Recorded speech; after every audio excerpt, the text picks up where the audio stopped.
Well, hello, everyone.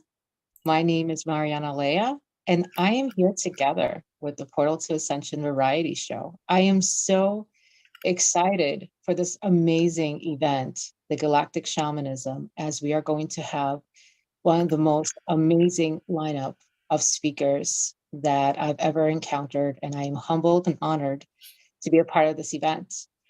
Today, we are going to be talking with none other than Glenda Dawson, Mary Nunez, Sheila Seppi, and Waxela Sananda, who's going to be our last headlining speaker. It is going to be an absolutely amazing, amazing event. I wanted to bring up Sheila if she can actually set the intention for us as she did on the last show with the Star Seeds messages, because that was absolutely amazing. So Neil, if you could bring up Sheila, she's going to set the intention for us. All right. Thank you. Just thank you, Mariana, for this beautiful gathering. And I'm Waxela Sananda. I would love to just start us out by joining together in our intention. And so just, if you will, close your eyes if you're in a safe place to do that. And take some deep breaths through your heart center, all the way into your belly, getting yourself really present, really ready for this very special transmission that you're about to receive today. We are all star seeds here. We have come from all over the universe, and each one of us presenting and listening has a very special role in this offering today. And so I invite you to tune in to your galactic heart. Tune into your remembrance of your divinity. Tune in to the depths of your knowing that you are here now for a reason, for a purpose. And now is the time to be activated to a new level. And this production, this show today, has keys for you to receive that opening, that activation for your ascension. Feel that in your heart. Take a deep breath and really anchor that into the base of your spine, into your body, and then open your heart to receive, and open your eyes if you're ready to be willing and ready to receive whatever the codes are for you to activate in this incredible presentation today. Thank you so much. Thank you, Sheila. Thank you. This is a true honor. And now I want to introduce Glenda Dawson. She's an ordained non-denominational minister, published author, renowned and published medium and psychic, and current matriarch of many generations of gifted women. Glenda is the owner and founder of the spiritual center, Glenda's Magical Creations, where she has been blessed to grow from one room to now accompany the entire first floor of the building. She's an emissary and an ambassador at the Galactic Alliance, the walk-ins, indigos, starseeds, and hybrids, and was a member of the 2021 Metaphysical Committee for the world's largest ghost hunt event that is held every year in September. Glenda was the guest coordinator and participant in 2021 for the Paranormal Panel with Beyond Being Human project. She's certified as a Usui Reiki Grandmaster and teacher for over 20 years. And she is the Usui Reiki Grandmaster Teacher 22nd level, Right Hand Path Reiki Magus, Grandmaster Teacher 10th degree, and more. And I am so honored and so humbled to introduce her because she's also the host and producer of the Three Witches and a What on the Conscious Awakening Network, the Glenda's Magical Creations channel. She is one of the biggest spearheaders of our spiritual ascension process in the entire human collective consciousness as a whole. And I'm so honored that she'll be joining us today. Glenda, Neil, would you bring her on?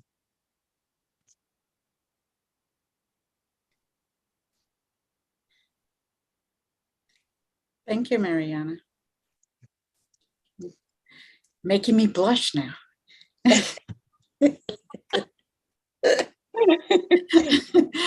I would like to speak today. It's an honor to be here.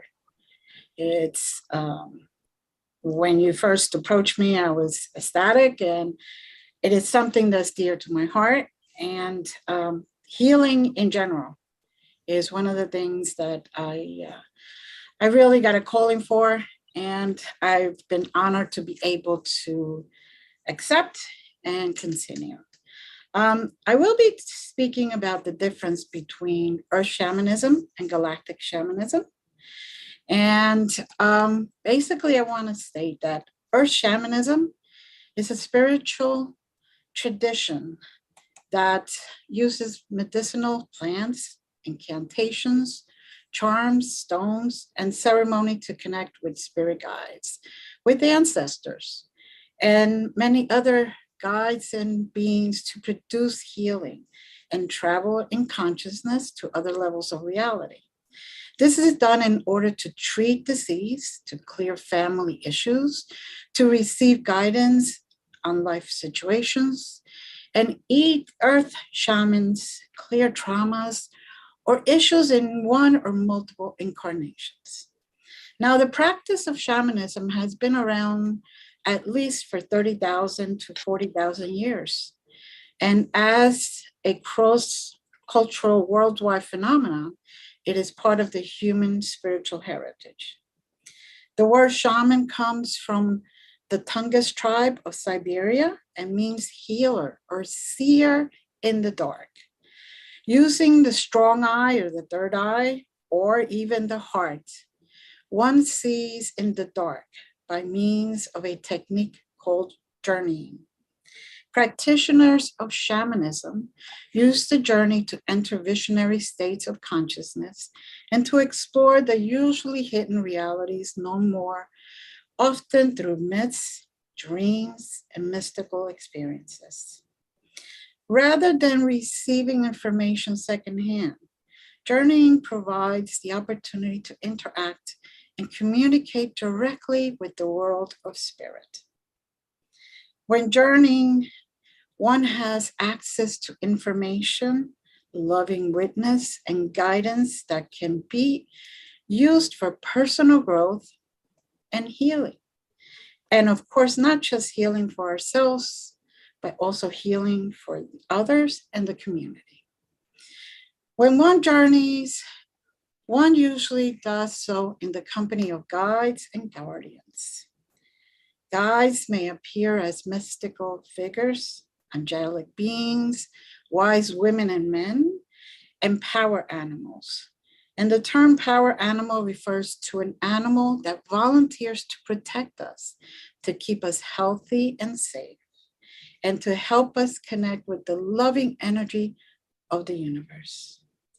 Most shamanic cultures believe that each of us is born with at least one power animal and a guide. Most of us have 2 or 3 power animals around at any given time.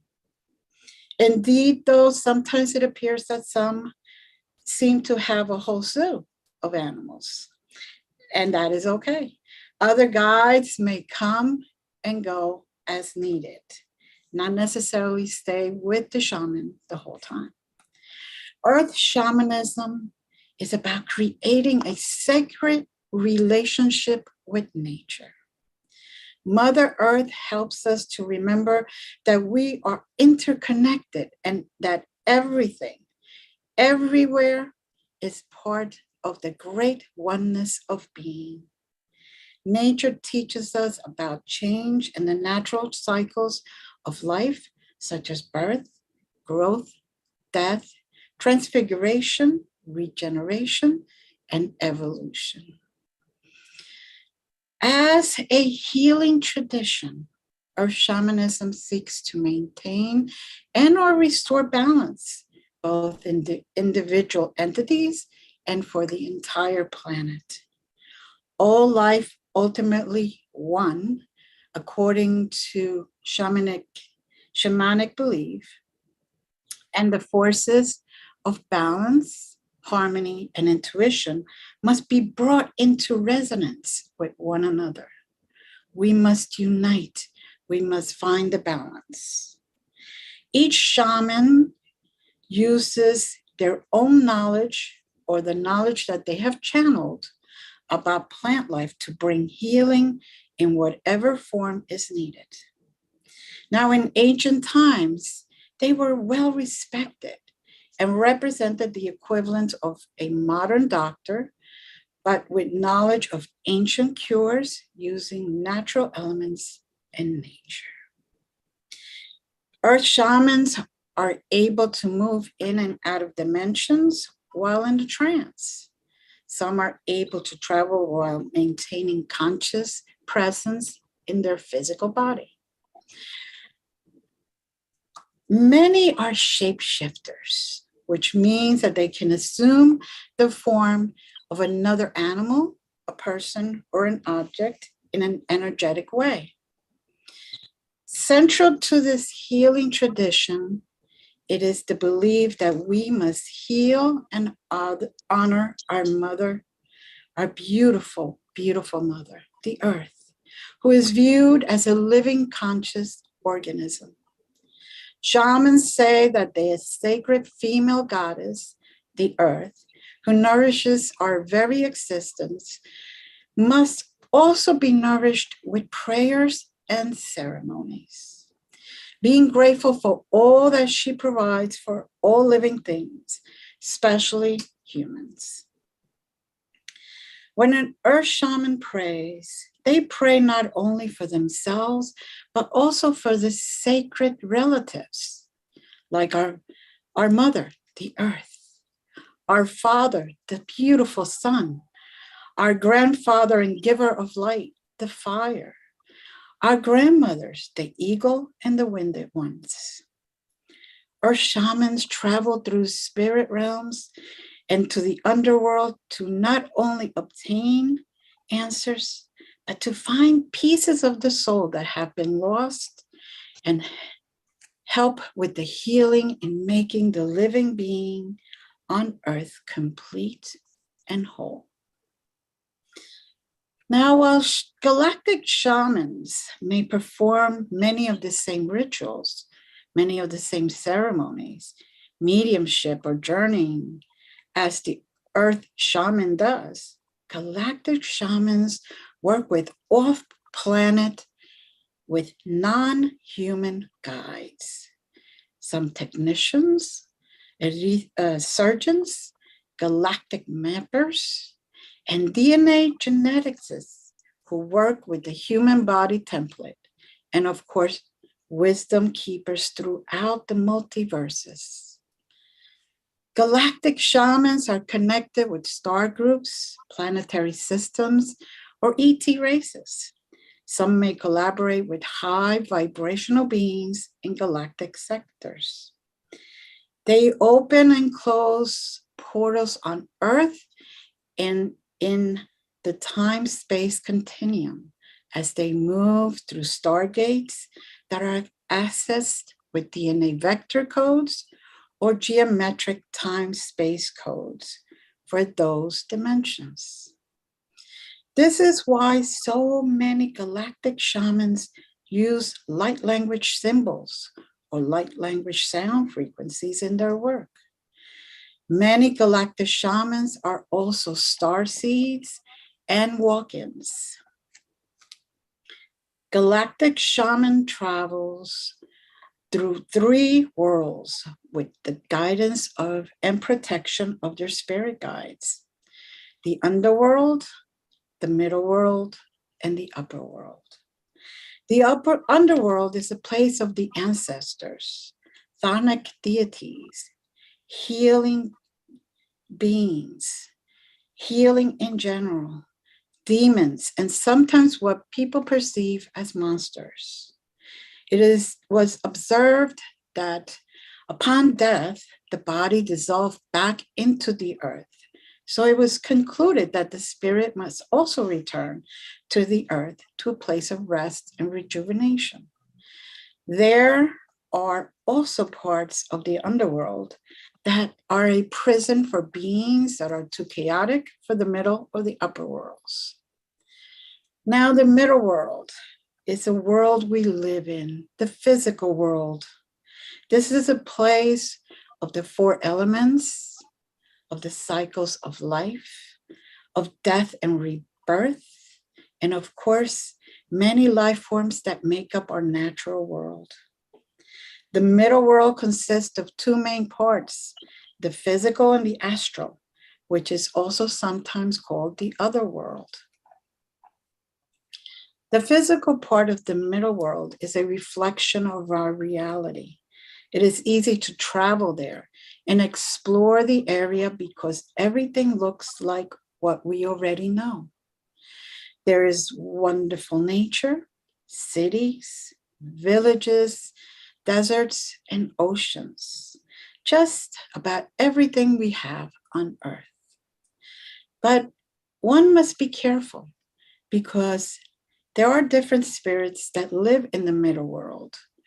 And just like in the living, in human form, some want to help us, some of them want to have fun with us, and others want to trick us and lead us on the wrong path. That is why we always have our guides with us to guide us to the correct ones. In the shamanic astral or other world, we find confused souls of the deceased, mid-world spirits like fairies, elves, gnomes, goblins, our ancestors, and often our own soul parts.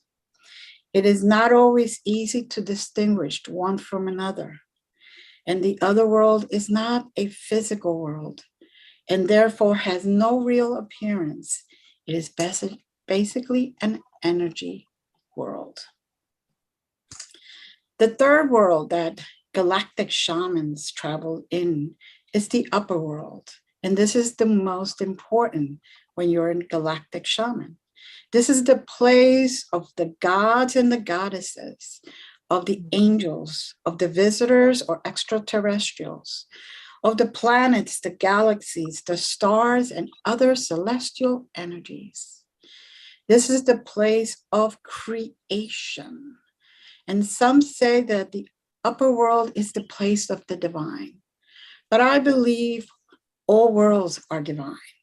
It is what we believe, what we go into, and what we use, what intentions we use. The gods resonate, of course, on a higher vibrational frequency, much higher than the middle and the underworld. So they naturally belong to the place of the stars. The cosmic universe is a vast and mysterious, very vast and mysterious, and so too are the gods. It is believed that it was the divine that created the universe and the stars. So naturally, the stars will be their home. The upper world is thought to be the place of spiritual evolution, healing helpers, holy medicine people, and of course, the guardian angels. Now, galactic shamans direct energy at a quantum and universal level. Some carry a portal in their own personal field or DNA that allows them to traverse galactic realms and interact with beings in other dimensions. Some are aware of themselves and other forms or simultaneous existences. And both Earth and shamans and galactic shamans can help souls cross in and out of the earth plane. Galactic shamans are the modern day oracles, showing humanity what is possible when we remember our true nature and stop following dysfunctional trends and beliefs. Like ancient prophets, galactic shamans are on-the-ground liaisons for off-planet beings, working through humans to perform what some consider to be miracles. Now, galactic shamans use intention and or light language to activate spiritual gifts, clear energy infiltration, anchor galactic codes into the Earth's grids, transmit and receive heart-based messages from starships and spirit teammates, perform surgeries for removal of implants and imprints, remove patterns in emotional, mental, and physical bodies, sense guidance through empathic, intuitive abilities, empower self and others to live authentically, intercede and birth new conditions that awaken latent technologies in the soul. Journey interdimensionally, open and close portals to every single dimension, no matter what their frequency is. Receive and transmit geometric codes that shift paradigms, rescript soul and records for the avatar self, retrieve and integrate soul aspects, channel frequencies and codes for higher fields of consciousness. A galactic shaman, to close, is one who experiences Earth, the solar system, and the galaxy, all existing within. It is the state of awareness that allows one to feel and live in the expanded galactic reality. This reality permeates this dimension and encompasses the dimensional realms where matter exists in the state of subatomic potential. The galactic shaman is an archetype for consciousness made to manifest or consciousness transforming from back to energy. Their purpose is to provide an anchor, assisting and enabling humanity and the universe in the process of a constant transformation of the soul consciousness, and ascension in the physical and non-physical realms. A true alchemist is one who transforms all energies into higher frequencies of light and love. They are the bringers of the new dawn. They transmute the old paradigms into a higher intelligence and order. They act solely for the highest good of all. Love and light is the only master they answer to. Thank you. Thank you, Glenda. Thank you so much. Wow. What a powerful and potent message, description, and historical facts. Amazing. Thank you so much. Thank you. I wanted to add to you, a galactic or celestial shaman directs energy in a powerful way that positively affects, transmutes, and transmutates energy imprints in the body, mind, emotions, and DNA. Many are aware of themselves in other forms or simultaneous existences through the cosmos, where teleportation and bilocation is often possible, and multidimensionality is the key of life. So thank you so much for that. Thank you. Our next speaker that will follow after Glenda about the galactic realm and the shamanism as it pertains to galactic shamanism is Mary Nunez. And her topic will actually, before I even introduce her, will be the alchemical gnosis in relation to the galactic shamanism. That's a very interesting topic, to say the least. Mary Nunez is actually an ordained minister, doctor of spiritual development. She's currently in South Florida. She is the Mune Ki healing shaman. She's galactic shaman, certified Reiki master and teacher, certified angelic healing master and teacher, tarot deck creator, and also founder of Moira's Light and the book if I knew then what I know now. And it's absolutely an incredible book. It is a gentle approach to spiritual wellness and its journey. And I'm so honored to bring on Mary Nunez. Please come join us and talk about our wonderful alchemical gnosis. Thank you, Mary. Thank you.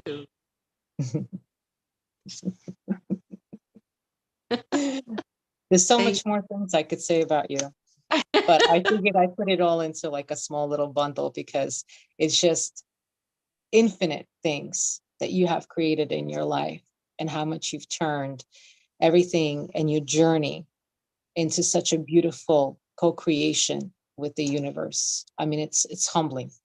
It's humbling to say the least. So thank you. Thank you. Thank you very much. I am so honored to be here among such wonderful, wonderful panel filled energy. I can feel it inside of me. I know that everyone watching is going to feel it as well.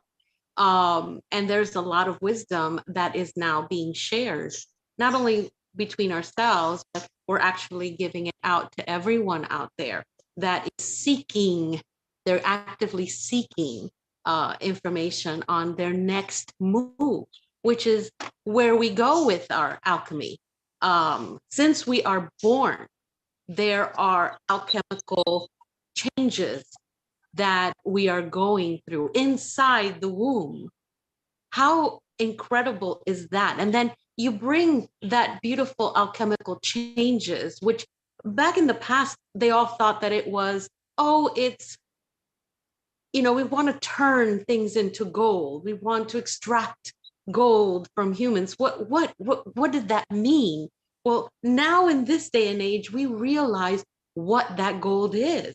And when we really sit back and analyze, it's us. We're the gold. We are the universe's most precious resource.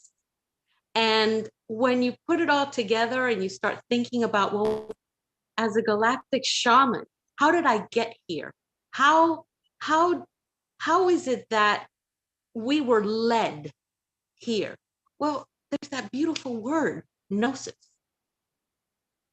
Gnosis, spiritual gnosis. We have it since we're in the womb, even before we're in the womb, because we have been able to, with the technology that we have, with the information, the channeling that we have all received, it all points to one thing, and that is the actual energy that we are receiving 24/7.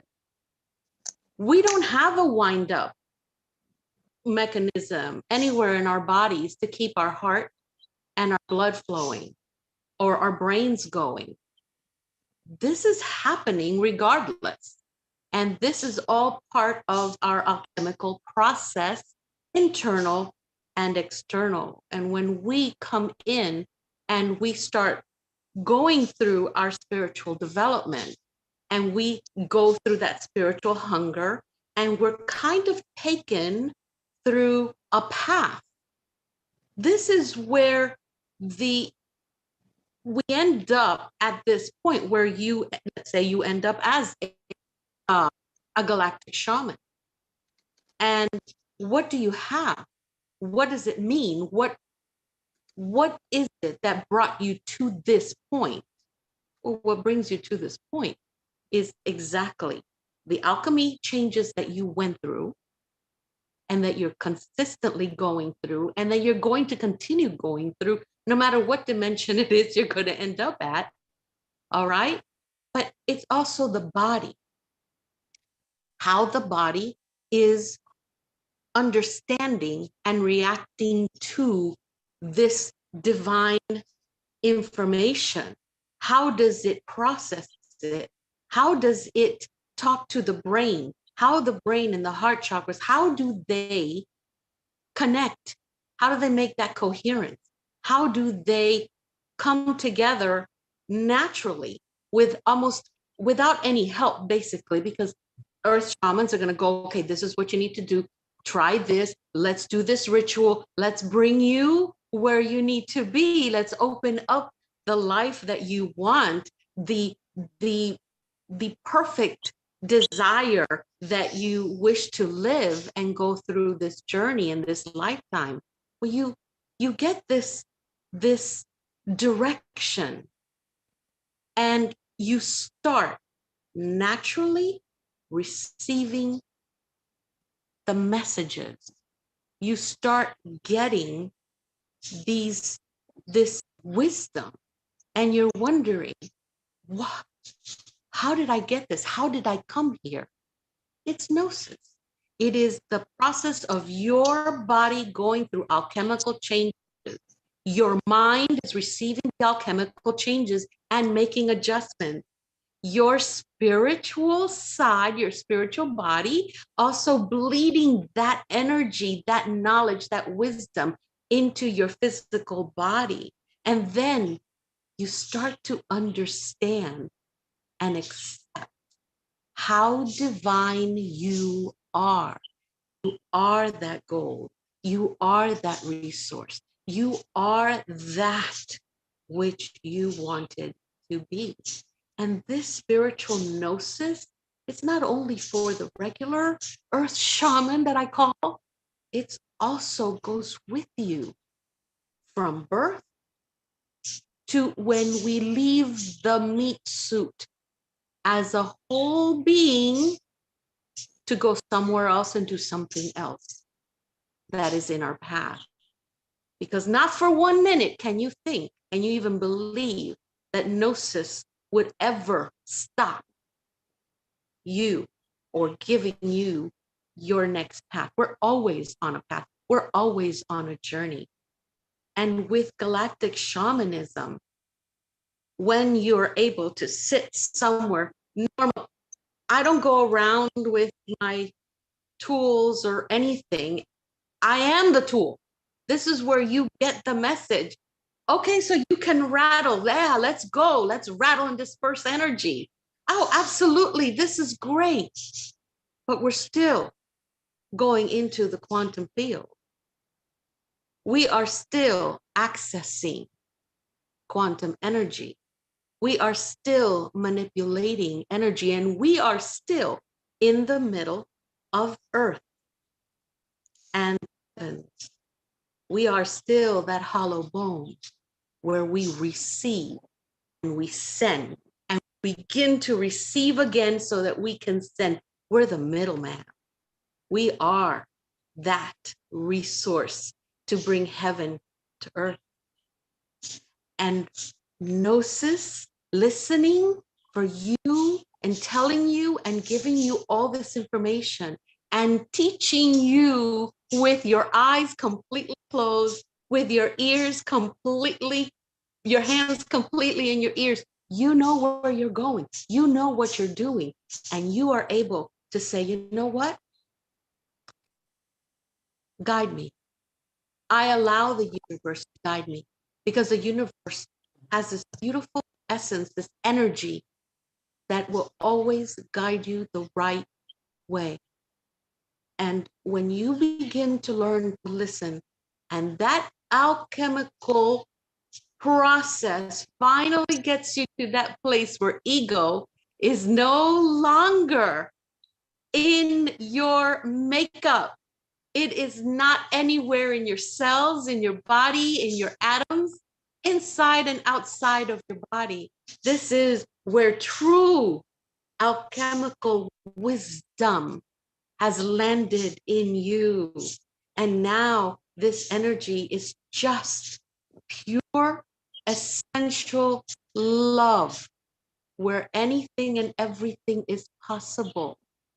And you are able to work as a shamanic or a galactic shaman, receiving energy from all star nations, bringing in healing from all these different otherworldly energies and existences, because we're not the only Coca-Cola in the desert. I'm very sorry to say, we are not the only Coca-Cola in the desert.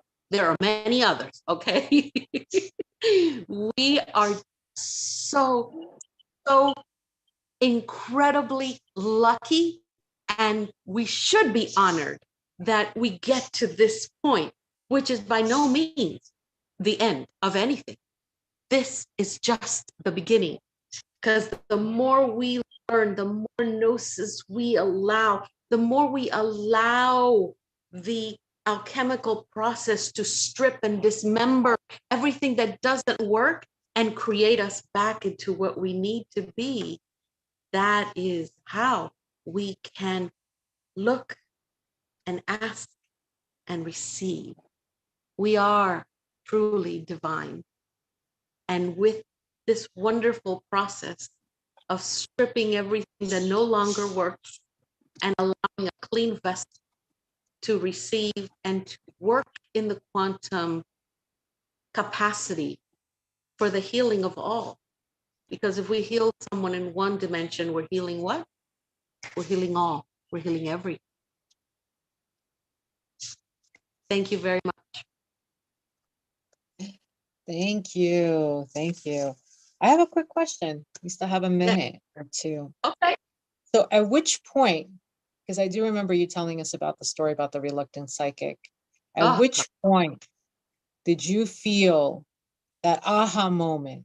Because I've heard you talk about that story, and I didn't even mention the fact that you are the second host of the Three Witches and a What on the Conscious Awakening Network. And you talked about that, I think it was episode 3, and it was just, it warmed my heart to hear that. And that's the whole point. Bring about that example of that alchemical gnosis so people can be touched by that. When you know that this is the inner wisdom and that beauty of that inner wisdom, that passion that you imbue into your heart when you just know. It's like the wind, you can't see it, but you feel it.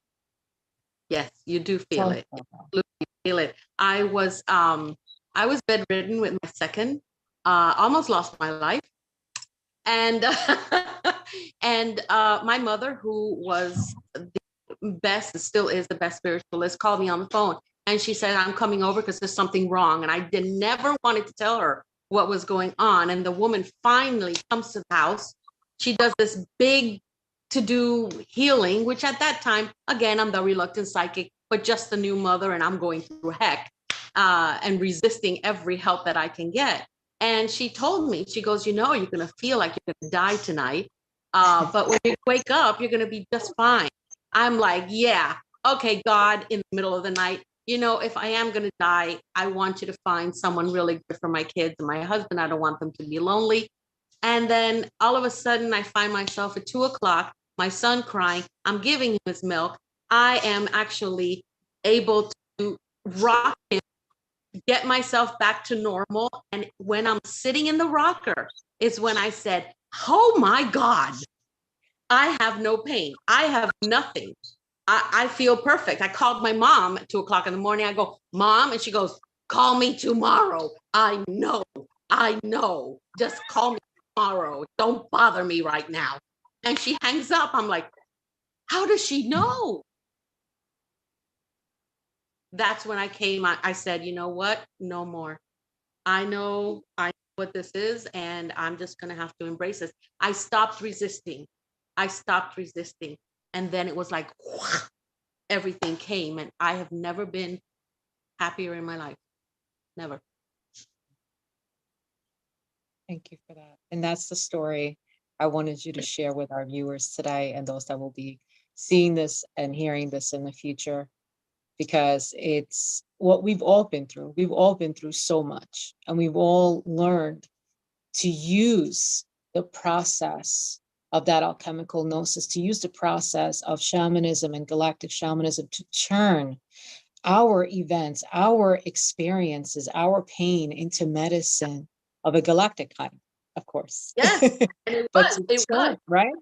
But to turn our experiences in the human form, in the meat suit, into something of a co-creation that we can manifest into the most beautiful way, to turn that into the most positive, to transmute the negative. Because after all, there is no wrong or right way. No. There truly is no positive or negative. It's how we perceive everything in our lives to be. Exactly. And so that's the process. That's why we created the Galactic Shamanism topic, because we want everyone who's called to this call today and in the future, well, same thing, past, present, future, all the same. But whoever is called to this live transmission is clearly looking for clarity and answers on how they can truly open their divine portal inside their human, inside their heart space, inside their sacred heart and sacred mind, and to really open themselves to realizing that moment, that aha moment of the alchemical gnosis. So that way, that galactic shamanism aspect, that healing process, that knowing process can begin. And that also is the feeling of safety of walking as ourselves, our human and our divine, and being secure in our walk in life on earth. And Correct. when we acknowledge that safety, when we acknowledge who we are and that which we are becoming, that's when life takes a different turn. And Correct. we begin flourishing and opening. It's perfect because the galactic shaman lives and walks with an open portal because there's no fear. There is none. Exactly. So absolutely. Yes. It's like the Green Lantern, fearless. Fearless. That's it. And lantern, light. Hello. Moira's light. That's right. So thank you, Mary. Thank you so much. And thank you, Glenda. Very Yep. Thank You guys kind of, complimented each other. So thank you so much for that. Thank you. Thank Okay, you. Neil, I wanted to see if you could do some promos on the Portal to Ascension and really just kind of talk briefly about what the Portal to Ascension is, as it has helped us all to come together today. And I'm so honored to be a part of the Portal to Ascension variety show. So beautiful. Thank Right, you so Neil? much, Mariana. Yes, yes. Thank you, Mariana. I love you so much. I love everything that you host and facilitate. And as you, I think you know, the reason why I wanted you on here is because I had experienced multiple events that you put together, and just your passion, dedication, and true love for the people you work with and what you're doing just like emanates from you. You know, so I'm just like honored just to have you here and be a part of it and facilitate this, because your love is permeating to everybody, not only the speakers, but everybody tuning in. So thanks. Yeah. All right. And yes, I'm going to tell you guys a little bit about Portal to Ascension. A lot of you probably already know, but what you don't know is our new website. And even a little disclaimer, I feel like the boy who cried wolf because I've been saying this for 2.5 years, but it's actually almost done, everyone. We're 98% done. I spent 4 hours today tagging the categories of like all the events, hundreds of events that we have in there.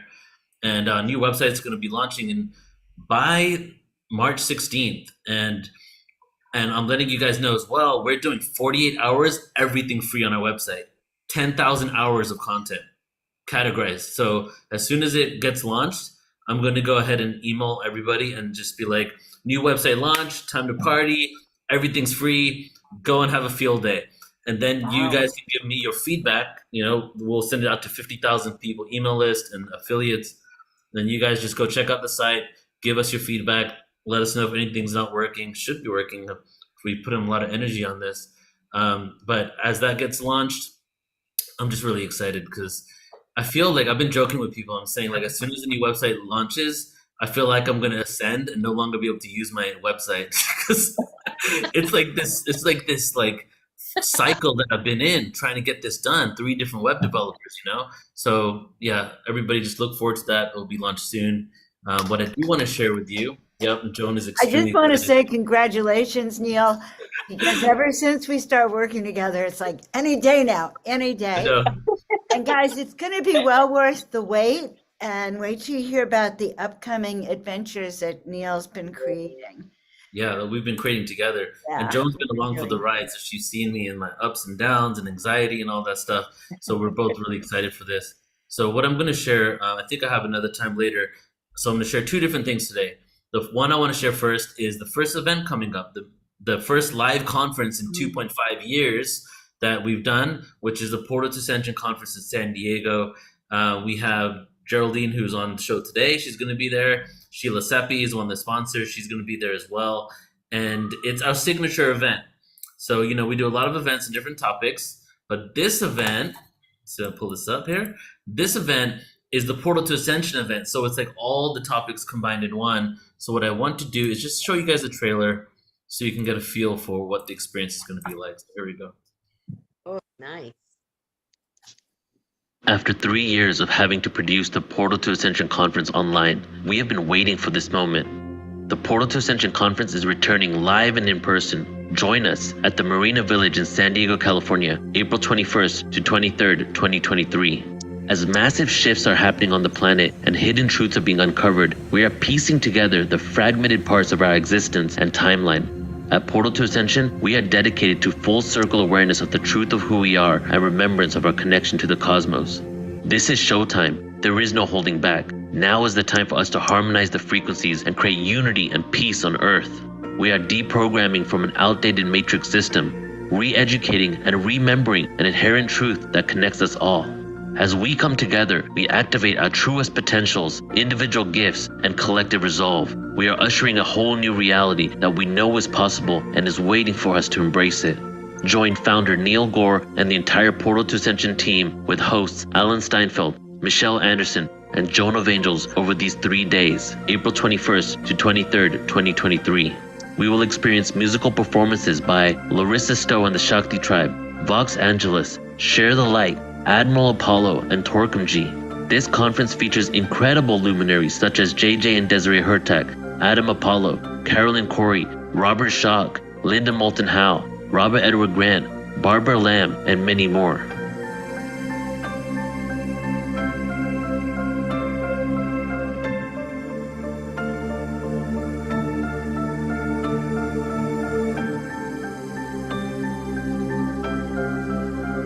Register now at ascensionconference.com. It is time for humanity to awaken.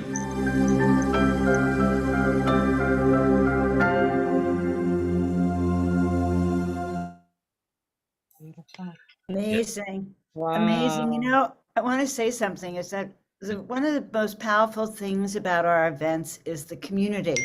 Like when we do online events, our community has their own connection, and coming together in person and meeting all the speakers and hugging and the intimacy that's created in these events is just exciting.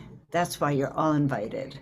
Exactly. So much love and intention has gone into this, everyone. We're going to be in such a beautiful area. We get to connect in person. And I'm just going to close it out with this. I said there is no holding back. It's inevitable. We're waking up.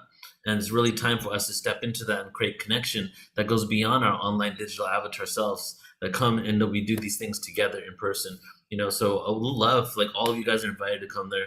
And I'll show you about some other events. We're going to be in Sedona. We're going to be in the UK. We're going to be in Egypt. So, come check it out and connect with us and go on this journey. This is a year-long pilgrimage for John and myself, really, to these sacred sites. So hope to see you there. Right? Yeah. Thank you for letting me share, Mariana. No problem. I'm actually we're working on it with Phil. I think he's going to be one of your speakers, right? For the conference. Exactly. Are you coming? I'm not able to come, but okay. Is there a virtual component? This is virtual. Yeah, I'll hook you up with that. I'll be there. I'll definitely be there. We're doing the Holy Land in September between 17th and the 27th, right? On the dawning of Judgment Day of Yom Kippur and like the high holy days. And we're taking everybody to Magdala, the hometown of Mary Magdalene. And we might even meet you guys when you guys are going into Egypt. So we might cross. So you're going to wait Israel, right? Holy Land, Israel? Yes. It's going to be wonderful. Oh, yeah. This is a year for everyone. Everyone to be traveling and doing some amazing, amazing things. It's going to be great.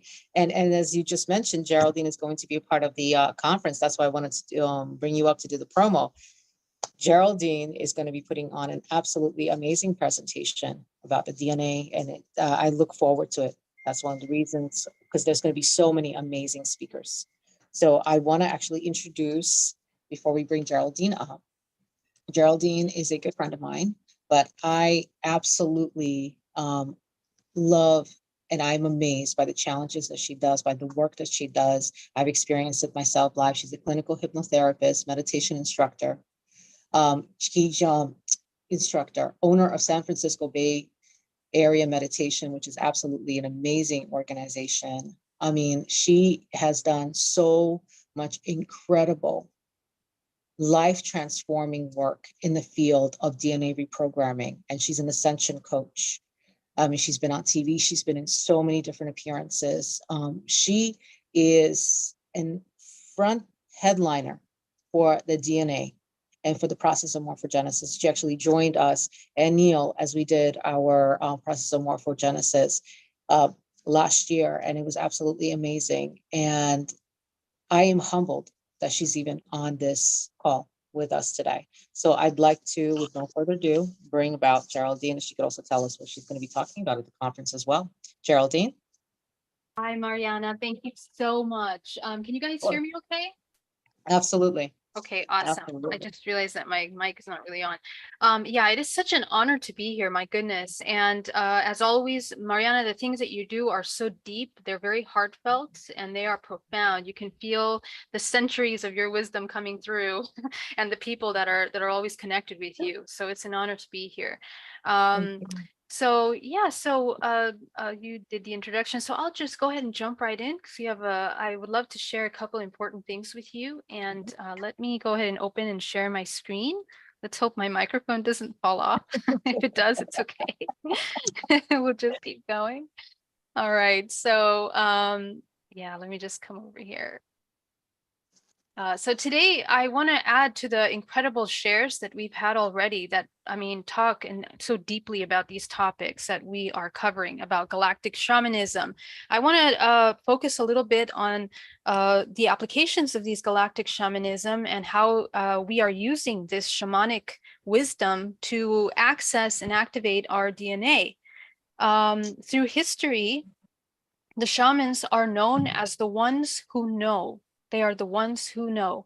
And since the beginning of time, they're the ones that cultivate this knowledge and this wisdom. They are the ones that are connected deeply to nature, to themselves, that go deeply inside themselves into that silence in order to be able to activate, well, their DNA. And it is within this ability that they are able to activate their higher faculties of being able to see this information. I believe that probably through history, if it wasn't for the guidance of these shamans in every single culture around the world, every single culture, and royal groups, royal families have always worked very closely with those who know, the shamans, the ones that cultivate the higher faculties in order to access intuitive insight and to provide the medicine, right? The different kinds of shaman. There's the medicine shaman. So all shamans provide a certain kind of medicine, right? And medicine is essentially the science or practice or the diagnosis of a treatment, prevention of illness. Illness representing the imbalance, the disconnect, the disorder of a system.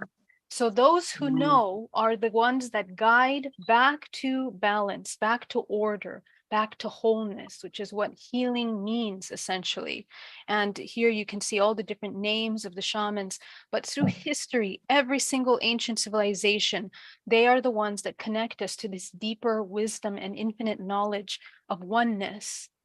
Not just in the physical realm, but interdimensionally. They are the ones that communicate with the animals, the animal kingdoms, that all the kingdoms of this world that make up our physical realm, but also interdimensionally. And the beautiful thing about this is that we have been talking a lot about disclosure and ET contact, interdimensional awareness now in our collective and in mainstream.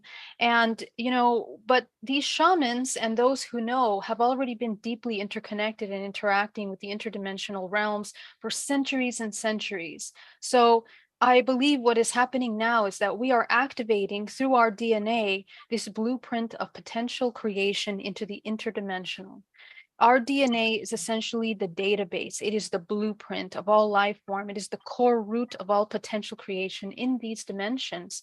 And this has actually been symbolized by the snake consciousness, the cosmic snake, which represents the braiding, the DNA strands, the double helix of the DNA strand, which is encoding all of the formats of potential life. So we have the wisdom, the one who knows can activate that information by accessing and activating this genetic blueprint, the data within our core. And if you look throughout every single culture, in ancient cultures and modern cultures in history, the snake, including our own medicine with the caduce, is a representation of this alchemical process integration, which is available through the merging and the integration of these dualistic energies that lie within us. It is the alchemical marriage that essentially creates that Christic light, that alchemical life force that allows us to activate our higher faculties in the ability to access higher dimensions. We are accessing the memory. It is the memory. The one who knows is a product of the cultivation. The one who knows is a product of the cultivation of our higher faculties, which is the integration of our duality. That alchemical message is the key to the activation and mutation of our bloodlines through history. In fact, those who have shaman memory through the generations are a product of the mutations through the alchemical activation of their DNA. So this shamanic is actually, and somebody mentioned earlier, it's like an archetype, but we have it encoded within the generations of our bloodlines. And it usually cycles, it goes through cycles, but we can activate that memory at any time, in any generation, any timeline, because it is encoded. How we encode this shamanic life force and memory in our DNA is by the alchemization process, which causes mutations in your genetic lineage. Okay, so what we are doing essentially in this holographic matrix is that we are learning to wake up consciousness from the human to experience. The whole purpose of our human life is to experience these infinite potentials, and the collection of the frequency, which is encoded in our DNA in a dormant state, because we are in dormant state. When we go to sleep, we enter that 0 point in which we no longer remember until we begin to activate. But now, because of the vibrational collective, more children are remembering. They remember their past lives. Their vision is active. And in fact, many of us that are here in this family have remembered since childhood and had access to navigate dream state, consciously, lucid dreams. This is the embodiment of the shaman. So as we come into a dormant state with the program of the external world, it is the illness, the imbalance, the disconnect from the natural elements that cause this disconnect, this confusion. So what we want to do is to wake up from that dormant state, the illusion of imbalance, in order to bring balance in the body to activate these higher faculties. Remember who you are. It means to become one with the universe, as here in our DNA is the memory of all that we are interdimensionally. So what does that mean? In every single one of these layers of your body, which are projections of your chakra fields, are essentially the dimensions in which we navigate and we meet these interdimensional beings. Everything from entities to angelic beings to Arcturian, Pleiadian, you name it. And these levels of consciousness are all encoded within our DNA. And the activation of our faculties allow us to access in dream time and in waking state, like the shamans did, in order to heal. So if we have a broken soul, let's say as a result, this is just an imagery, right? The concept of a broken heart or a disconnect from our source. To reintegrate, the human has to recall, they have to remember all that they are. And we can do that through hypnotherapy, through the many modalities that the shamans utilize. We call hypnotherapy now, but the same modalities are being used by shamans to bring people into altered states, into higher states of awareness, changing the brain waves in order to be able to access these higher states of navigation, in which they recognize themselves beyond the physical limitation, beyond the illusion. It is within this DNA, in this epigenetic psychotherapy, which is what I'm doing, intergalactic energy work, where we reintegrate these fractals of ourselves, and essentially we are cultivating life force. We are learning how to cultivate life force. And in order to access the seed memory energy, which is within every cell of the body, every cell of your body holds this seed memory. So the language is vibrational frequency. We are learning how to speak that language. That's the language of the shamans. Every fractal of yourself, which has been recorded in this memory, is crystallized as a frequency which produces a wave form. And that wave form is essentially what allows you to expand within you. So this internal harmony that's created in this biological system allows you to access many dimensions. We activate our DNA through frequency shifts, which then activates up to, infinite amounts of DNA strands, but every dimensional layer is a strand of DNA. Okay, it's a multidimensional strand of DNA, holographic strand of DNA. And this is where we begin to access these beings through history, the angelics, every single archetype that has been expressed is within your encode. So actually we can find this infinite wisdom within our bodies in order to really heal, to become whole again.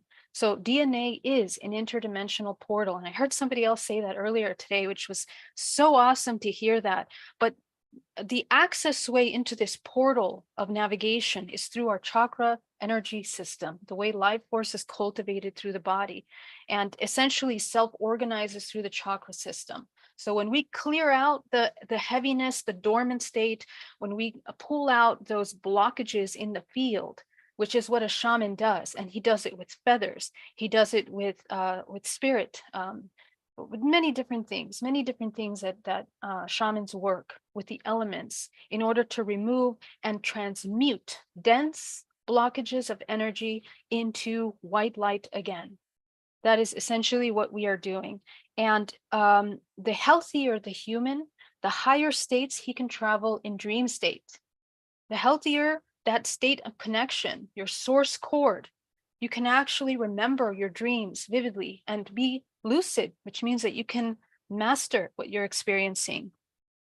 So this is, the chakras embed that memory of our ancestral and interdimensional simultaneous timelines, which means that, if collective trauma is something that shamans have known about, we inherit the pain of our ancestors, and we have to learn how to transmute that pain into unconditional love, which is not an emotion, but it's a cultivation of your life force. So to end this presentation, we essentially want to remember that we are the shaman, which is dormant until you wake up consciousness in your DNA with the ability to alchemize the illness of the mind, body, and soul, which may be stored in the memory of this blueprint. The illness, the disharmony, the disconnect from the natural realm through the natural laws of the earth and the universe is inherent and experienced through your DNA. We navigate dream time and higher dimensions in order to expand your light, which means activate your DNA. So essentially, this is what I want to impart to you today. And thank you so much for having me. Thank you.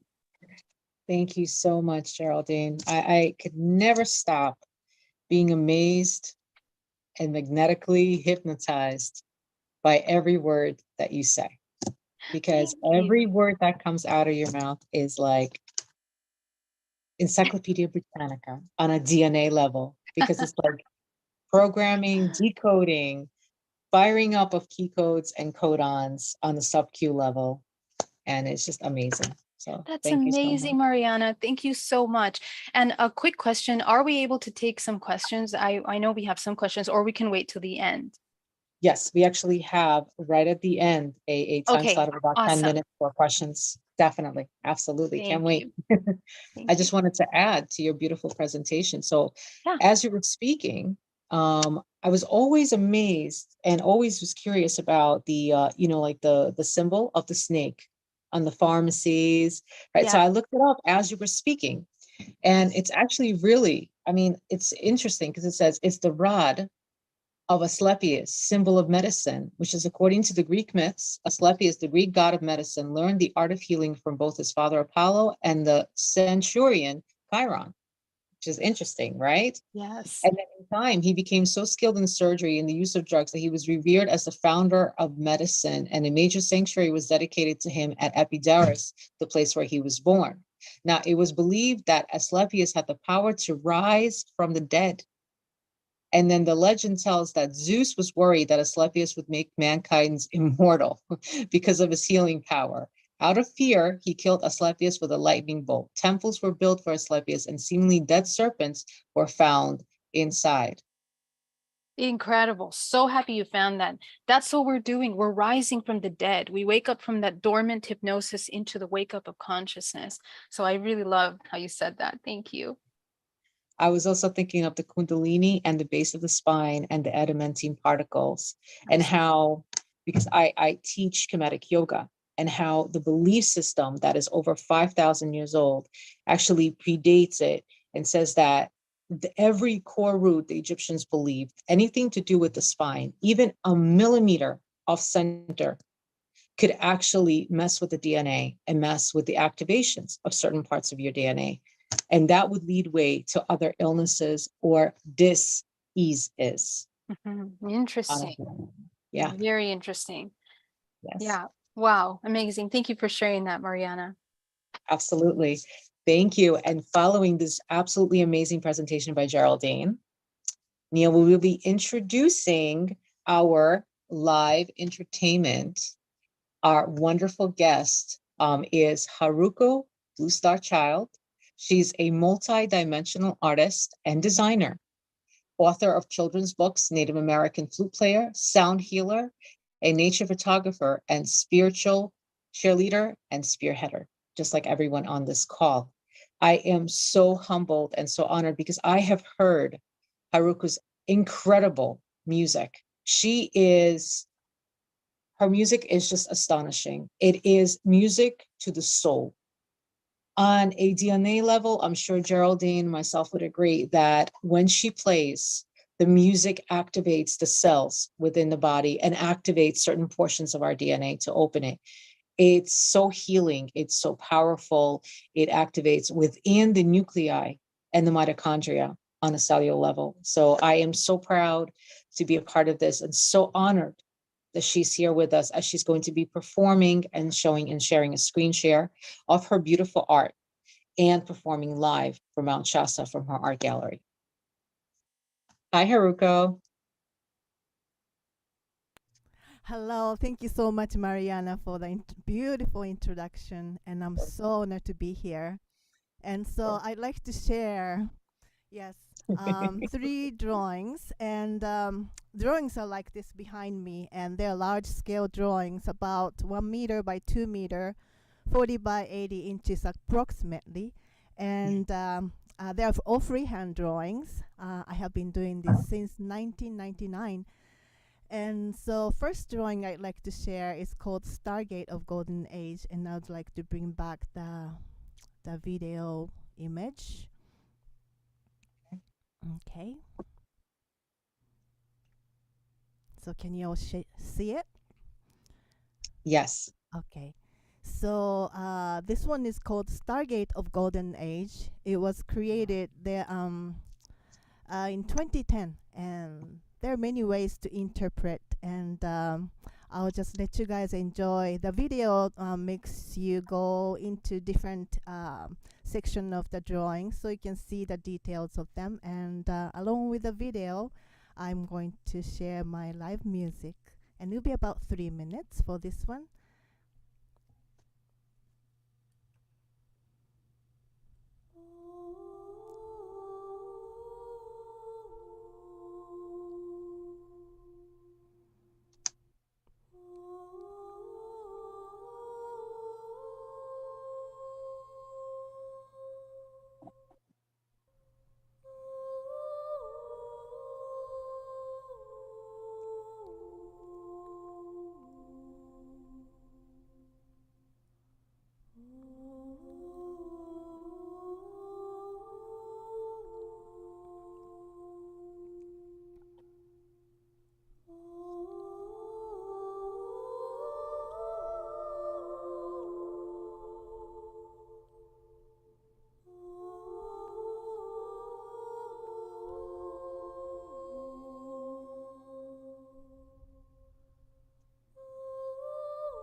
Wow.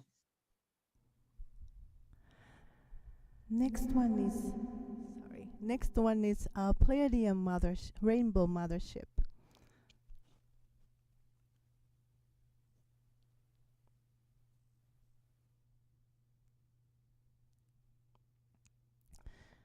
So it was created in 2017, and I'm aware of that many kinds of Pleiadians are there. And the Pleiadians that I feel close to are angelic, and they're mainly in the light body. And also they live in several dimensions simultaneously. So in this drawing, I wanted to combine the collective essence of Pleiadians. And through the music, I'd like to bring the frequency of the Pleiadians that I connect with.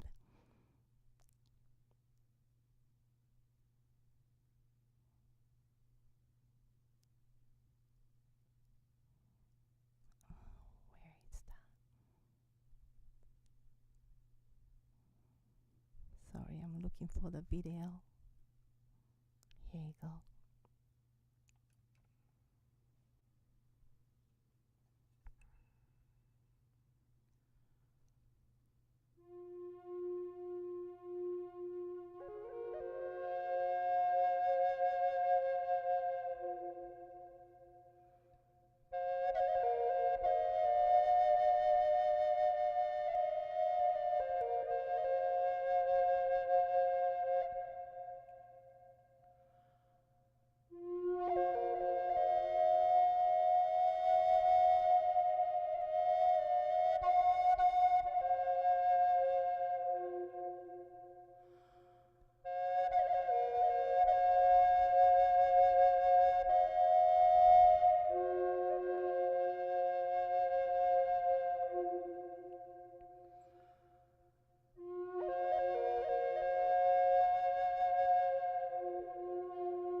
Thank you. The last one. Beautiful. Thank you. So the last one is called Atlantis Rising, and it was created, this one, in 2020. And this drawing is combination of information I received in Uluru in Australia and also in Egypt. I collected some ancient wisdom codes seeded by different star beings such as Pleiadian, Arcturian, Sirian to begin with. And as the humanity evolve, these ancient wisdom will be more and more released into our consciousness so that we can utilize them in creating our future Earth, the planet of love and the golden age. And it'll be about 3 minutes.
Thank you so much for having me. Thank you so much, Mariana, for invitation. And I'm so grateful to be among you all. And thank you. Thank you. As I've seen some of the comments in the chat box, it is absolutely breathtaking. I even wrote down a message that I got from the Arcturian Council that your music helps the human consciousness collective to remember, and those that are still sleeping to wake up out of the sleep. And so it is the codes that were in this music, that is in this artwork, is it embodies not only the ancient wisdom, but the wisdom of the cosmos that needed to come through you and be able to help us all on a DNA level to activate. So those called to this call, those that are going to be listening now and in the future, past and present, they are going to be hearing this and they're going to be encoding this and firing their key codes in their DNA. So this is, you are, just like everyone on this call, is a gift to the world and to the human consciousness collective. And you are a true spearheader in the ascension process at this time. And as I'm looking at the pieces that I've actually never seen from your artwork, as I'm very familiar with your gallery, I thought of Hilma af Klint. She's a Swedish artist, and she was a spearheader of her time. And I've actually got to see her paintings and her artwork live with similar music at one of the museums in Manhattan in 2019. And as soon as I heard your voice and as soon as I saw the art, I was like, oh my God. So it's almost like you have your own legacy, but it's almost connected and a continuation of that. She would be proud to see that, definitely. So thank you. Thank you. So much. Haruko will be joining myself and Glenda and Mary and Geraldine and Sheila and others at the end of this month. And even with Neil, he's going to be doing a beautiful video for us as well at the Divine Feminine Symposium. So this is going to be beautiful. She's going to be opening for us and closing for us from her gallery in Mount Shasta. So thank you. Thank you. Thank you so much. Wow. I don't know what to say about that afterwards, but I have another beautiful guest and speaker. Neil, you could bring on, as soon as I wonderfully introduced her. She's an acclaimed author, an international speaker, founder of the Galactic Alliance and the Conscious Awakening Network, a true spearheader of the ascension process at this time, who has helped with clientele and with her beautiful gifts and her abilities to transmute and to create absolute change on this planet at this current time, just like everyone on this call, and also a walk-in, which is, her story is absolutely incredible. And I'm honored and humbled to bring her on. Sheila Seppi, please come on. Grace us with your presence and let us know. And her topic is going to be so enlivening, because when I first heard of her topic, it was like, wow, this is amazing. It's going to be the anchoring the truth of the universe. Quite unique. So can't wait to hear all about it. Thank you, Sheila.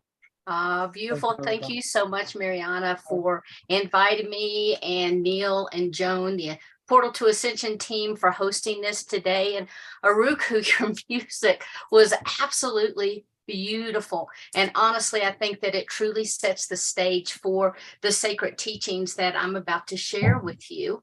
I'm deeply honored to be here, first and foremost. So thank you guys so much for having me, and to all of the phenomenal speakers that gone before me. You know, you guys are a pretty tough act to follow, but I'm going to try. And what I want to do is to share with you a beautiful teaching, and it's called Anchoring the Truth of the Universe. Now, these are the teachings of the 4 sacred breaths of creation. But now, whose truth are we talking about? Are we talking about my truth or your truth or the universal truth? And what is the universal truth? Well, what I want to talk to you about is actually one truth that was given to me by one of my indigenous teachers. And these are shamanic teachings that have been passed down to her by her teachers and teachings of her tribe. Now, I've been told that these are the teachings of the stars, and they come from the Pleiades. They're teachings of how the universe came into being from their perspective, and they're teachings of how we came into being. Now, one of the indigenous teachings that I originally received, that all things in creation unfold with the rhythm of 4. There's 4 directions, there's 4 elements, there's 4 seasons, there's 4 stages of life. There's the 4 worlds, with us living in the 4th world, getting ready to move into the 5th world. And there's the 4 breaths of creation that come from Great Spirit, the Great Mystery, Father, Mother, Source, God, Creator. So what I want to do is I'm going to run through these phases. I'm going to describe the breaths, and then I want to anchor these teachings in for you with a little bit more detail.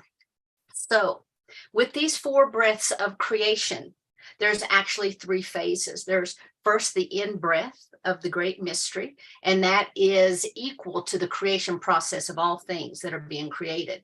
Then there's the out breath, when the creation actually began to unfold and is expelled. Then there's a pause for this evolutionary process or adjustments to begin to take place, which we now call scientifically the morphic resonance. And so those are the three breaths of creation, the three phases. Now, morphic resonance is the idea that all things in nature will recreate themselves in the next cycle, depending upon what they have encountered in this last cycle or their last previous life cycle of their species. So in other words, they're carrying forward that genetic memory. And it's in these places of the pause that this genetic memory begins to unfold into the new evolutionary process. Sorry, I'm tongue-tied. So now I want to talk to you a little bit about those 4 breaths of creation. So that first breath is when you breathe in, that's that creation process. That out breath is where creation occurs, making all of the spiritual guardian beings. Now, that is to the count of 19, 18, 17, and 16. We're going to count backwards because this is a 20 count teaching with Great Spirit Source, Mother, Father, God being in the center, number 20. So we count back 19, 18, 17, 16. Then there's the pause. The next thing that happens is there is spirit place where we count to number 15 and we move into the spirit of physicality and into all matter of the universe. Now that second in breath is a creation phase. And with that second out breath is creating the collective consciousness that carries the memory of all physical matter from generation to generation of all humans, animals, plants, planets, and stars. And with this process, this is count 14, 13, 12, 11, and 10. And this is where these templates of creation now begin to unfold. This second pause is where the evolution occurs and that the spirit begins to evolve. This is where animals begin to evolve, humans begin to evolve, the planets begin to evolve, because all of the existences of life has now come out into fruition. So that is what we would call today first and second density. Then there's this third in breath, and that is a creation process also. With that third out breath, this is where the physical world is made manifest. This is movement 9, 8, 7, and 6. Then we have the third pause, the evolutionary process of the human realm, the physicality realm. Then that fourth breath begins to come in. When that fourth breath goes out, it expresses the creation of the movements of 5, 4, 3, 2, 1, which we're going to talk about, and all of life comes forward. This is the place of the breath of life. And this is where we are today. Now, in this teaching, they talk about the architects of the universe. So let's go back and move into number 19 again. So that guardian is what we call the guardian of the matrix. These are the designers of energy. These are the ones who created those templates of creation. This is the foundation. The matrix is where everything that has come to be is. Some people refer to this as the void. And within that void, this is where the vibrational frequencies began to take on the vibration and the oscillation, and they began to create patterns of life, which were going to come. That's what we're talking about here, these guardians of the matrix, the designers of energy. Movement 18 is all about what's called the record keepers. And these are the keepers of life. These are the ones who observe, now that everything is in the process of being created, what do we need to add? What do we need to take away? What do we need to bring forward? What do we need to remodel? These are the ones that keep the record of kind of like all the trial and error. These are the recipe keepers. Okay, so now we move into Guardian 17. This is the weavers of the dream. Now, this is what we might call the creator beings. These are the beings that made the world the way it is. These are the weavers of all of the threads of reality. They're the creators of the templates and the blueprint implementers. Now, this is not anything that can be brought forward into reality unless it's the weavers that have designed it and they begin to unfold it. Okay. Now, this group has really everything, all of the energy and everything that it takes when the people talk about that they are the ones that dreamed everything into reality. This is the group that did that. These are the weavers of the dreams, the keepers of the dream time, the keepers of all things possible. Then we move into Guardian 16, and this is the spirit of all ancestors. Now, everything that happens in this circle is about the scope of reality. It doesn't happen in our physical dimension yet. Everything that's in our physical dimension is in those lower 10 movements. But right now we're talking about the energy that's higher than ordinary. It is that non-ordinary reality. And as Glenda was talking earlier, this would be the place of the upper world. So when each count was created, these beings that were created are now standing in the positions to anchor in this reality. So now all of a sudden, we're talking about the keepers of the north, the keepers of the east, the keepers of the south, the keepers of the west. And each indigenous tribe has their own way of calling in these directions. Some will look at the east, and this is the time of the new beginning. This is the time of the new day. And they'll move all the way around until they come up to the north, which is the place of endings and the place of beginnings. And that's where we start to bring in all of the ease and the grace of all those life lessons that we've learned. But this also, the north is a place where there's a pause, because there's the beginning and the ending, and then the beginning again. So when we move into count 15, this is a place of the collective consciousness. This space is where the collective consciousness and the memories of all humans can be found.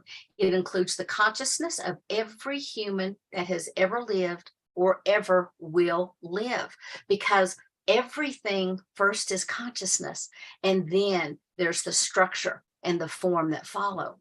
Now, in the consciousness of spirit, this is where it's before we incarnate, before we begin to pull that spirit into our physical form.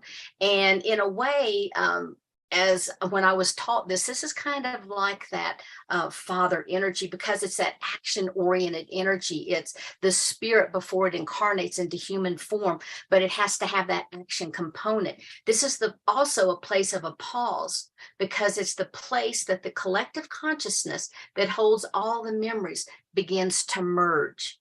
It has everything that ever has been, ever will be with regards to human, because this is the place of the great pause. Now, if there's a need for adjustment, of course, the morphic resonance begins to take place. Then we move down to count 14. This is the spirit of all warm-blooded animals, the collective consciousness of every single warm-blooded animal that's been on the planet. We move down to count 13, and this is the spirit of plants, the collective consciousness of every plant, every tree, every flower, every grass, every shrub, everything that has to do with the plant kingdom is found in the movement 13. Then we move down to the count 12. This is the place of the spirit of all planets. Now, this carries the memory of all planets, of all creation. So even those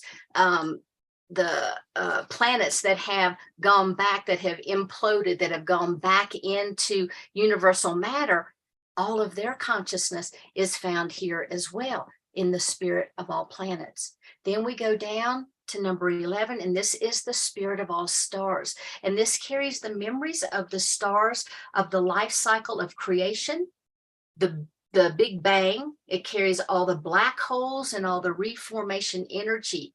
And in between the explosion and the reformation process, the evolution of morphic resonance also occurs. So everything that's 10 and above is where the spirit and the ancestors reside. And everything that is 10 or below 10, this is everything that resides in the physical dimension. So now we're going to drop in. And you can kind of think of these physical dimensions sort of like a subcontractor of the universe, okay? So in count number 10, we have plain consciousness. Now, there's nothing plain about consciousness. You have to have consciousness before you can have everything else.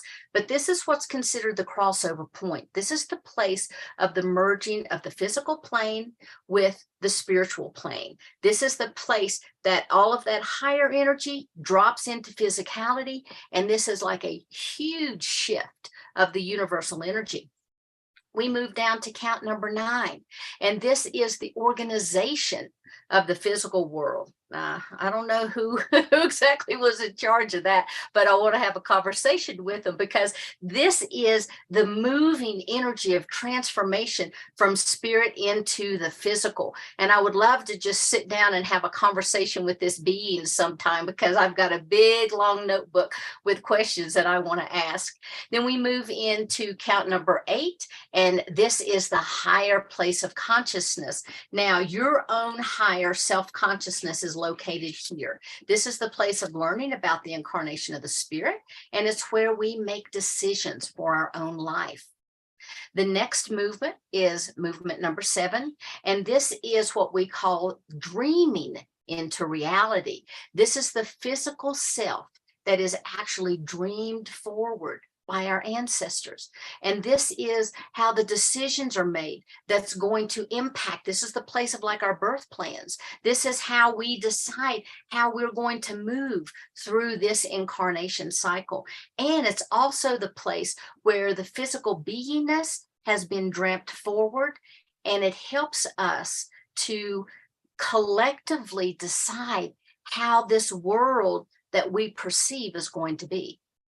Then we move into count number 6, and this is the energy of the progenitors. These are our ancestors. These are your physical ancestors. Actually, these are the beings that when we disrobe, when we drop our meat suit and we go into the underworld, these are the beings that will be meeting us. Now, when I say underworld, I'm talking about the lower world. I'm not talking any mythology here. So these are the beings that's going to meet you in the lower world, and they're the ones that's actually, when we get ready to incarnate, they're the ones that help us to prepare. They're the ones that have gone up into these other realms and also assisted us with our birth planning.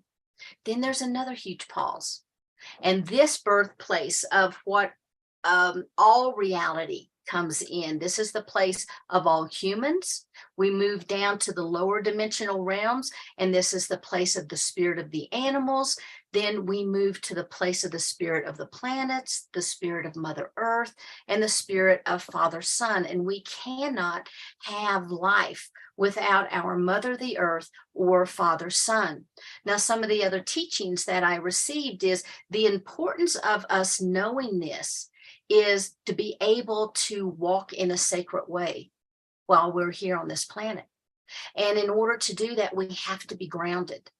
Now, everybody talks about being grounded, but I want to just talk to you a little bit about some of the teachings that I have received about being grounded, how when we drop our anchor into the center of the earth, we're moving down into the physical earth core energy. And within this earth core is all of the DNA for all of life to take place. And that crystalline core is that etheric nature of the earth. And so these are some of the teachings that I wanted to share with you, because, these are teachings that came from the stars. And in this Galactic Shaman teaching, we walk through the 4 phases of creation. We walk into that 4th world, preparing to move into 5th. It allows us to understand how everything is about the breath. It's about that in-breath. It's about the out-breath. It's about the prana. It's about the prana of the universe. It's about the prana of us. It's about how we connect with each other and the universe. And so these teachings give us a basic foundation on how we can move through this life and how we can understand that, yes, we are created. Yes, there is this web of life. And I love this picture that's behind me, because it does symbol the web of life, but it also symbols all of these ley lines, all of these matrices that make us who we are today. And so for just a second, I want you to close your eyes. I just want you to breathe in for a moment and hold that energy. and then to exhale, and you can open your eyes. And the reason that I wanted you to do that is I wanted you to honor the process of these teachings. I wanted you to honor those indigenous people who have painstakingly carried these teachings forward from generation to generation. And I wanted to share this with you because these are very, very sacred teachings. And when I think about a galactic shaman, I always think of the indigenous people because they're the ones that truly still carry on all of the original information that comes from the stars. Every indigenous nation will tell you, we come from the stars. We come from here. We came from this constellation. And so guess what? We all came from the stars.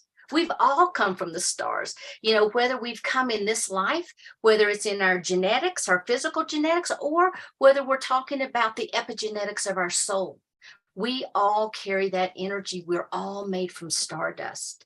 So that's what I wanted to share with you today. And I hope that you can feel that energy and feel that resonance of these indigenous teachings that have come from the Pleiades.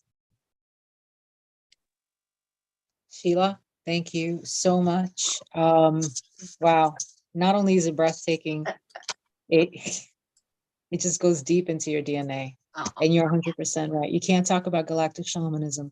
You can't talk about shamanism in general if you don't mention where we came from.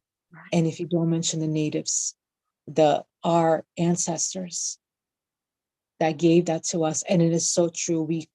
All of us have come from the stars, and we are all stardust, and we are all walking here as human and divine.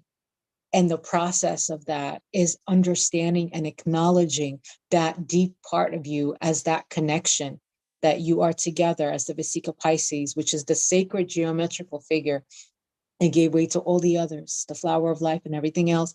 Right.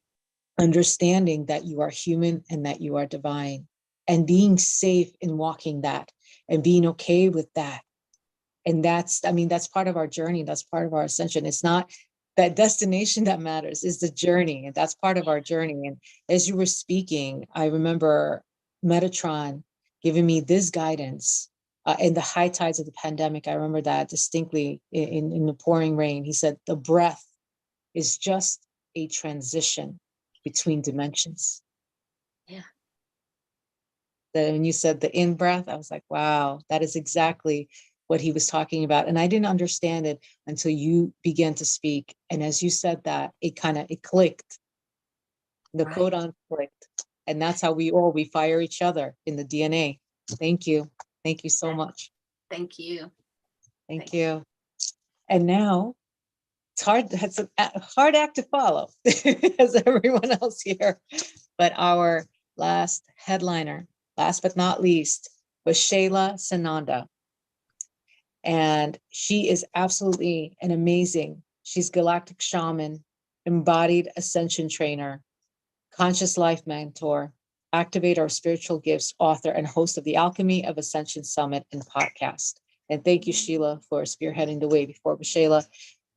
Waxela has an absolutely unique topic of channeling the galactics, embodiment of galactic consciousness. She will be sharing her 30 years of experience with galactic visitations and how her work has evolved into multi-galactic shamanism, channeling the consciousness of celestial beings, ascension guides, and sharing the codes of embodiment to assist in the activation of the new human at this time of the ascension. Thank you both to Glenda, Mary, Geraldine, Haruko, Sheila, and Waxela. Waxela, please grace us with your presence and give us your incredible. Thank you. Thank you so much, Mariana. And thank you, everyone who has shared so far. I'm just so delighted to be a part of this presentation. And thank you to Portal to Ascension and just for creating the space for us to share galactic shamanism, which everyone here is obviously very close to. And so I like to give, I'm a storyteller, and I have been a visitee since my early childhood. And so I'm going to give you a little bit of story about how I evolved. And then I'm going to give you some words from a very special being who showed up to me today and who wants to share some beautiful transmissions with you. So when I was very, very young, I had these visitations, and my biggest experience emotionally was fear. I was afraid. I went into fear. It was scary to have Galactic show up in the night, and I didn't have anyone to talk to about it. And I got a little bit older in my youth and my teenage years, and I still had some fear, but I also had embarrassment. And I was embarrassed to be different. You know, middle schoolers and high schoolers just want to fit in. I didn't want to be the spacey, cosmic, galactic girl. I didn't talk about it. I was embarrassed. And then as I got older, I was met by a galactic shaman who embodied, he was a walk-in, and he traveled with me, came and got me and traveled with me for 3 years. And I felt very special and I felt chosen. And I went into my ego during that time. As I was evolving, I had come to terms with the fear. I was no longer embarrassed, but I had this ego thing going on then. And all of those experiences from my youth to my early 20s, I had a lot of resistance. And ultimately, that resistance started leading me to surrender. What if I surrendered to this path and these gifts? And I had a lot of life experiences happen too that helped my ego reduce and put me in check, as we all do. And then I started learning to love what showed up, to love the galactics, even when they don't look friendly or pretty, and just going into opening my heart and loving whatever showed up. And that really set, I will say, the alchemy, the alchemical process of my expansion into understanding when we open the heart to whatever shows up, really beautiful things start to show up. And then I took that experience of loving whatever shows up, and I desired to do more with it, to do something with it. So I started leaning into it. And then I got to the space of service.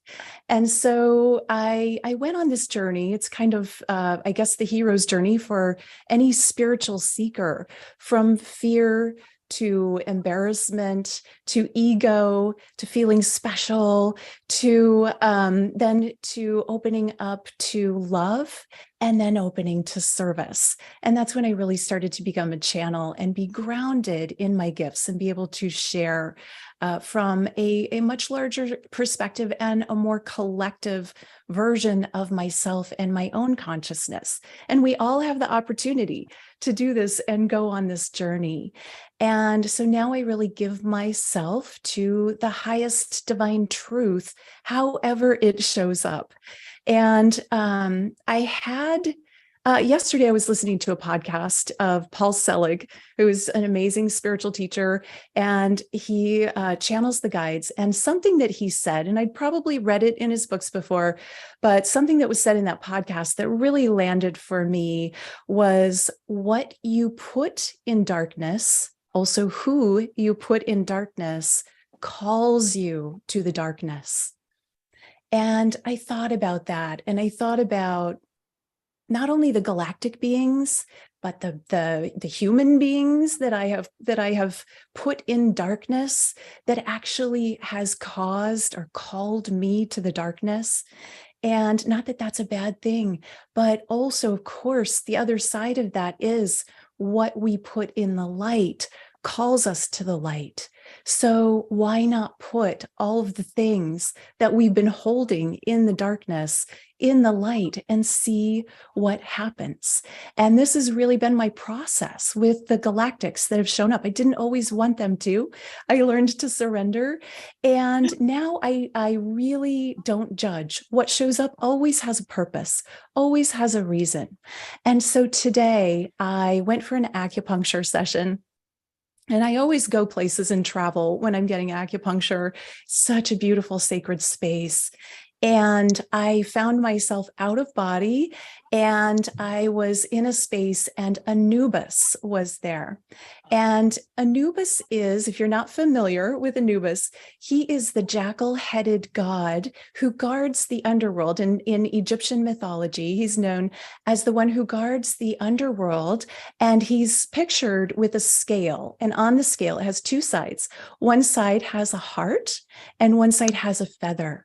And it's said that your heart must be lighter than the feather in order to move into the next world.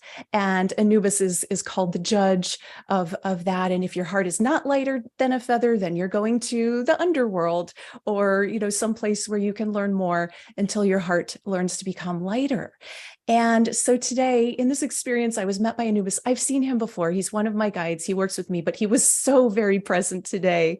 And I just want to share a little bit from that experience, but from the channel of Anubis. I'm a conscious channel, so I can do this it's almost like a translation. As I tune into his energy, I will just share of some of the transmission that he was wanting to share with me, so that I could share with you today in this experience.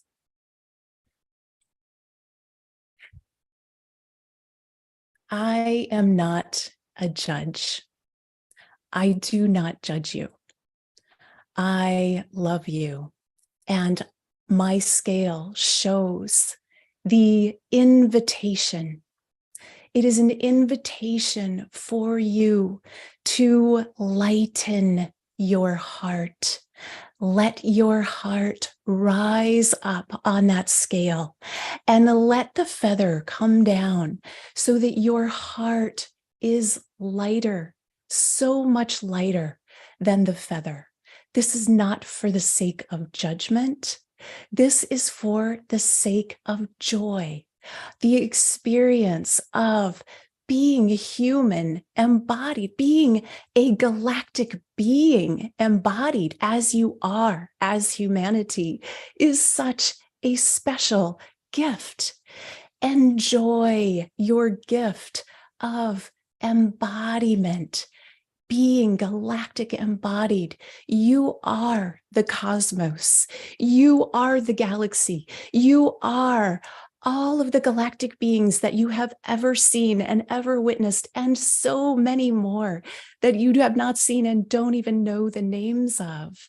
You are all of it, and you are crystallized into these beautiful containers that are the human body. My scale is an invitation to you to enjoy your embodiment, enjoy your humanity. How light can you make your heart? How light, how much joy, how much fun can you have? How much can you nurture yourself and give yourself all that you desire? Your desires and your wishes are gifts to you from your collective consciousness. You are a collective of so many divinities, of so much divinity, so many beings, all wanting and desiring to experience more life through your consciousness, through your embodiment. The scale of the heart and the feather is an invitation to be enjoy, to be more light, to enlighten, to ascend, to play and nurture and have fun and appreciate and love and experience all that your human life has to offer. Embrace it. Do not judge it. Play with it and engage yourself. If you can love whatever shows up, even when it shows up in a scary body, or even if it looks like it wants to take something from you, or perhaps it's hungry or wants acknowledgement. However these things show up, love them, because they are all you. They are all you. Everything that you experience is you, and you my beloved humanity, are divine. You are a very special, beautiful gift of divinity. And it is of the essence that you know this and you tune in and activate your beautiful heart center. Open. Take away the boundaries and the borders to love. Let yourself love deeply and connect and feel the emotions. What a gift to have emotions. Feel, let yourself feel. Take away all of the layers of pain and trauma and just let yourself be in love and presence and joy. This is my message to you from Anubis. And one more thing that I want to share that I received today to share with you is that when you, and you know, there's a lot of trauma, of course, that happens as humans when we let that trauma go. And there are many, many, many ways to do that. But there's no more powerful thing to let go of those layers of trauma and embody more of your collective self, more of your truth, more of that beautiful frequency of divine that we all are. And as you do that, you become a safe space, a safe, sacred container for the galactics. They will be magnetically attracted to you when you're holding safe space for them. And this can be a very conscious, intentional effort that we make. And I know when I want to communicate with galactics, I tune in, I raise my frequency. I think of it as going up 2 levels. They'll come down a couple levels to meet me, and we can meet there and have this sacred space together. They are so willing to share with you. They want to share with humanity, but they won't interfere. So it's really important to have the intention to connect and know that whatever shows up, when you project love, you will be met with love. And if something shows up that's not of love and you're projecting love, it either won't stay or it will find more love. It will find its own love. And usually those things just disappear in a love vibration if they can't hold it. But even those things that are what we would call of the darkness are parts of ourself that are looking for love, that are looking for acknowledgement, or that are hungry, or that need something. And we all have those aspects that are in need and that crave more love, that crave, maybe are hungry or desiring acknowledgement. So the invitation in this transmission today is to love whatever shows up, and especially love yourself, because you are all of it and you are the divine embodiment. I'm going to go ahead and end there. I know that I think I went a little short, but we are at the end of our time. But I'm open, Mariana, for any feedback on that. And I just want to say how delighted and how good it feels to be here and to share from that that space of galactic channel and embodiment. Thank you, Sheila. I couldn't agree more. That's an amazing message. I was actually at King's Tut's exhibition this past fall, and Anubis was talking about the heart. So that was a big type of, that was amazing. And I just wanted to add to that, I got a live transmission before we close from Isis. And Isis says, following what Anubis was saying, is that you are a key to the infinite doorway of all life. And that life is an infinite tapestry of all that you are. For all that you are is a self-reflectional mirror of what is inside. So thank you so much. Thank you. Okay. I think, Neil, we might have to close very shortly. So we want to just, if we have any kind of feedback, or if you guys want to put that in the chat. Oh yeah, if you guys, anybody that was speaking today, all the speakers, please put your contacts in chat, whether that be your email or your links, so that way the viewers can get a hold of you.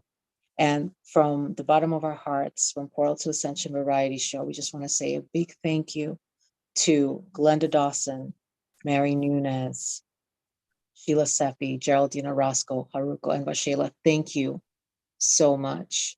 Please definitely put your contacts there so that way everyone can get a hold of you and give some feedback. Waxela, once again, thank you. That was absolutely extraordinary. Thank you. Thank you. Thank you. And Neil, I think you put in there for the Portal to Ascension for the website, and also for the conference that is coming up in Yep, April. it's all in there. And it's in the chat too. Yeah. Thank you so much, everybody. Thank you. Appreciate you Thank all. you. Amazing. Beautiful broadcast. Thanks so much. Thank you so very much. Thank you. Love you guys. Okay, You see you all too. soon. Bye-bye. Bye. Bye.